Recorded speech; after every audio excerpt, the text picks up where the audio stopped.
창세기 35장 16절에서 끝절인 29절까지의 말씀입니다. 제가 대표로 봉독하겠습니다.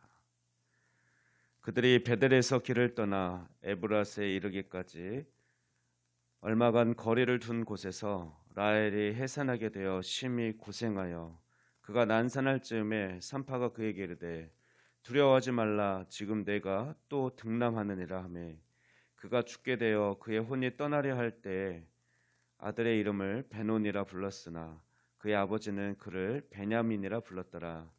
라헬의 죽음에 에브랏 곧 베들레헴 길에 장사되었고 야곱이 라헬의 묘에 비를 세웠더니 지금까지 라헬의 묘비라 일컫더라. 이스라엘이 다시 길을 떠나 에델 망대를 지나 장막을 쳤더라. 이스라엘이 그 땅에 거주할 때에 르우벤이 가서 그 아버지의 첩 비라와 동침함에 이스라엘의 일을 들었더라. 야곱의 아들은 열둘이라. 레아의 아들들은 야곱의 장자 르우벤과 그 다음 시몬과 레위와 유다와 이사갈과 스불론이요. 라헬의 아들들은 요셉과 베냐민이며 라헬의 여종 비라의 아들들은 단과 납달리요. 레아의 여종 실바의 아들들은 갓과 아셀이니 이들은 야곱의 아들들이요 밧단 아람에서 그에게 낳은 자더라.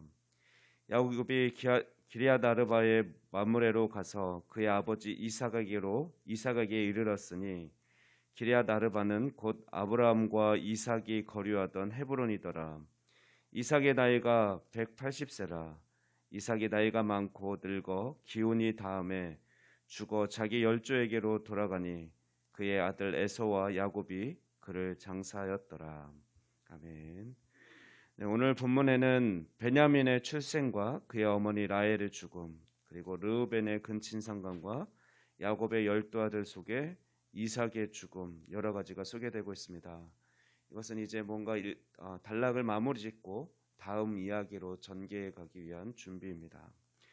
먼저 베냐민의 출생과 라헬의 죽음을 살펴보면 야곱은 아버지 이삭이 있는 헤브론으로 가던 여행길에서 자신이 가장 사랑하는 아내 라헬이 아들 베냐민을 낳습니다. 그러나 아이러니하게도 가장 아끼고 사랑하는 아내를 잃는 슬픔을 동시에 사랑하는 아내가 드디어 둘째 아들을 낳은 기쁨이 있는 그날에 사랑하는 아내를 잃는 슬픔을 동시에 맞이하게 됩니다. 죽음을 직감한 라헬은 어미 없이 자라나야 할 자신의 아들을 위해서 그 이름을 슬픔의 아들, 고통의 아들이라는 베노니라고 그렇게 이름을 지어줍니다. 그러나 아버지 야곱은 총에 탁월함을 의미하는 오른손의 의미를 붙여서 오른손의 아들이라는 베냐민으로 이름을 짓습니다.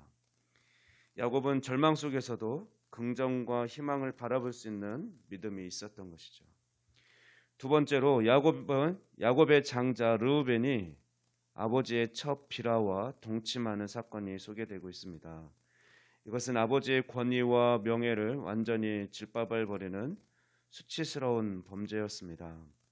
그래서 그는 창세기 49장 3절 4절 말씀을 보면 장자권을 빼앗기게 되고 또 그 후손이 탁월하지 못해 사사나 예언자, 왕이 전혀 배출되지 못하는 그런 징계를 받게 됩니다.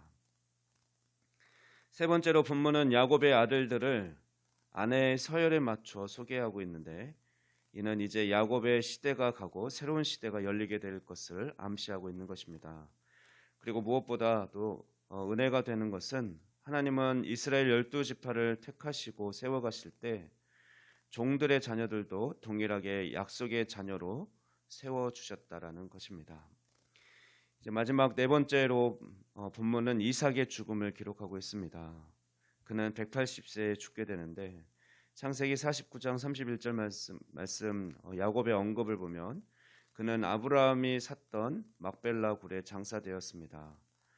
아브라함, 이삭 그리고 나중에는 야곱이 하나님의 부르심을 받고 하나님의 부르심과 엄청난 축복을 받았지만 결국 그들 모두 죽음을 맞이하게 되는 것을 보게 됩니다. 그러나 그들은 죽은 후에도 하나님이 주신 약속의 땅 가나안에 묻히는 영광을 누리게 됩니다. 지난주 금요일 인천에 살고 있는 동기 목사님이 심근경색으로 쓰러졌다는 소식을 받고 우리 동기 목사님들이 합심해서 기도를 했습니다. 예전에도 동기 목사님 중에 몇 명 안 되거든요. 10명도 안 되는데 9명 정도 동기 목사님이나 또는 그의 가족이 죽음에 직면하는 위급한 상황이 몇 번 있었고 그때마다 합심해서 기도했고 또 그때마다 너무 신기할 정도로 하나님께서는 회복시켜 주셨고 고쳐주심을 우리는 경험을 했습니다. 그래서 이번에도 동일한 믿음으로 기도를 했습니다. 그 목사님은 응급으로 실려와 혈관 확장 수술을 받고 의식이 없는 상태에서 저체온 치료를 받았습니다. 우리는 저체온 치료 후 체온을 다시 서서히 올릴 때 의식이 없는 상태에서 잘 깨어나야 한다고 전해 듣고 함께 기도하기 시작한 것입니다. 의학 통계상 심정지로 병원에 실려오는 사람 10명이 있으면 8명은 사망을 하고 또 정도의 차이는 있지만 나머지 살아있는 2명 중에서 20%인 2명 중에서 90%가 그러니까 거의 대부분 사람들은 정도의 차이는 있지만 뇌 손상을 입게 된다라는 그 의학적 통계를 주치의로부터 전달받았다고 합니다. 그런데 들려오는 소식은 바로 그 2% 좋은 예로 소식이 들려와서 참 감사했습니다. 감사하게도 그 목사님의 의식이 잘 돌아왔고 또 들려준 찬양의 눈물도 흘렸다는 소식을 들었고 그래서 너무 감사했고 저는 하나님께 감사의 기도를 올렸습니다. 그 목사님께도 간증거래를 주셨구나. 이제 목숨까지도 하나님께 맡기고 하나님만 의지하는 믿음으로 사역을 잘 감당해낼 수 있겠구나. 주님 감사합니다. 그 목사님은 어제 아침부터 인공호흡기와 콧줄도 빼고 죽도 조금 먹었다고 합니다. 심폐소생술을 받으면서 얻은 폐렴 증상이 있지만 별다른 이상이 없다라는 의사수견을 받았다고 합니다. 그래서 곧 일반 병실로 옮길 수 있을 것 같다라는 소식을 들었습니다. 응급으로 입원해서부터 모든 치료와 회복의 과정을 목사님의 아내로부터 전해 들었는데 모든 과정이 우리가 함께 모임을 갖고 있는 단톡방에 남아 있습니다. 저는 가까이에 있는 동기 목사님이 이번 일을 또 생사를 오가는 그런 중한 일을 간접적으로 경험하면서 다시 한번 삶과 죽음에 대해 생각해 보게 되었습니다.